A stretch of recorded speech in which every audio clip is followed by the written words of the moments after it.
Hello and welcome to Ghost in the Shell Standalone Complex First Assault Online. So for the record, I just want to say that is a really long name. Why couldn't they have gone for something shorter? The second thing is, this game's actually pretty fun, and the continuation of my infatuation of all things cyberpunk, I decided to pick this up yesterday when it became available on Steam.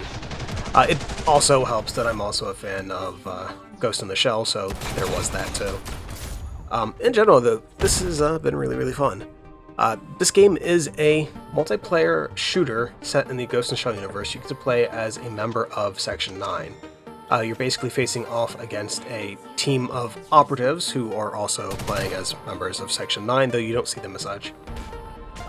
Each character you get to choose, you can play as, you can unlock, has a unique ability. If you were, for example, to unlock the Major, her ability is to cloak. It's fairly simple, it's what you would expect if you've ever seen any of the shows or read any of the mangas. However, when you get her ability to rank 2 and she uses it, others around her are actually able to synchronize with her and use cloaks as well, so you can move in a group of people together if you do something like that. It is worth mentioning, though, her cloak is not perfect. If you see my character on screen just there, when there's movement involved or when there's a lot of different changing colors, it's actually really easy to notice somebody's there, and it's a really nice touch. Though somebody's stationary, it is significantly harder to notice.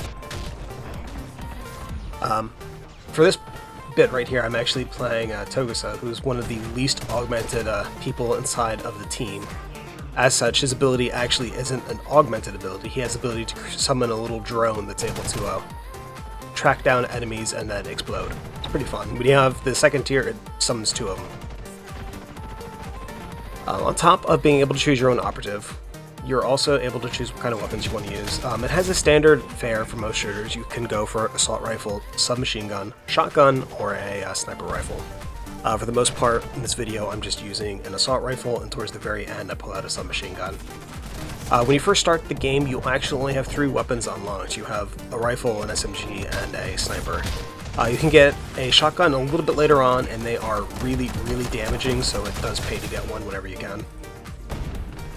But they're by no means needed. You don't have to have them. Each weapon, as you get it, you're actually able to unlock upgrades to them.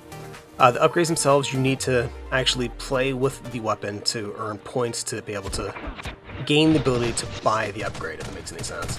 And then after you do that, you're able to buy it and then install it on the weapon. You could also go to the store and buy the upgrade. When you do that, you're able to pay a much larger sum of credits than what you would do if you were to unlock it by playing and just immediately gain access to it. And when I say store, I do mean that kind of store. You can also use real-world money to pay for it. It is worth mentioning, though, that that is not required. You don't have to spend money to get these upgrades because you gain credits you can use in that store while playing as well, so that's really important to note, excuse me. Game-wise, there are 3 modes in here currently. Team Deathmatch, which is what we're actually playing right now. There is a mode called Demolition, which, as you may imagine, involves a bomb. The attacking team has to go to one of 2 points and then put down a bomb and hopefully defend it to the point where you're able to get it to explode. Alternatively, you could just kill the defending team and win. For the most part, while playing Demolition, that is what I've seen most likely to happen, is you just go after the opposing team. It's much quicker, though it is kind of fun being able to plant the bomb and then just go rout them. Oh, that hurt. The other game mode is Terminal Capture, and it's basically a game of tug and war over a central terminal. As you capture a terminal, you're actually able to move forward and advance towards your enemy's next position. Plus, you actually spawn in a Tachikoma to fight with you. Your enemy sees it as like a black and red think tank. I don't know the name for it, but it definitely does not look like a Tachikoma, though it's about the same size. On the whole, it's actually a pretty fun game mode for itself. The only thing that's kind of frustrating is that the maps for this game right now are fairly small and they're fairly linear. So at a certain point, you will get to a checkpoint, and if you're facing off against people that have an ounce of common sense, you're going to get slaughtered unless you have someone specifically who can break past that point, or who has good luck. Unlike this person right here who's trying to peek a corner where somebody's obviously shooting at him. Yeah, don't do that. One of the things I really like about this game, though, is the general aesthetics to it. There's There is a significant amount of stuff on the screen as you're playing. You get to see little pointers as to where your friendlies are and stuff, and it kind of works, especially considering the type of game this is. Being set in Ghost in the Shell, it would make sense that they'd have kind of an AR thing going on, so it's not too obtrusive. I do like that the actual ammo count is on the gun itself, so as you move the gun around, and you'll see as I go in and out of scope, it just toggles its position. There you go. The thing that is kind of annoying is the positioning with the health in the very bottom there. It's really easy for me to not pay attention to that and lose track of what my actual health is.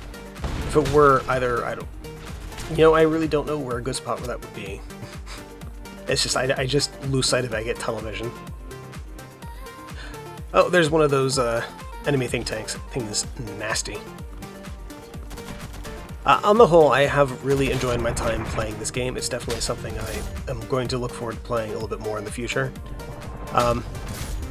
As more stuff comes out, if they get any like interesting levels, or if I just have a really spot-on game, I might try to share it a little bit. But on the whole, I just really wanted to do a quick little video about what's what and why I've been doing nothing for the past 2 days. This game, so... I finally gave in to the urge and went with a SMG. This thing is absolutely murder close range, and since these are small maps, it is absolutely murder. The only thing I think better than that at this point would be a shotgun. And I think this might win in most other situations. Well, until you get blown up. Being blown up always wins. I want to thank you all for watching. If you have any questions or comments, please feel free to leave a comment in the section below, and I'll get back to you next time.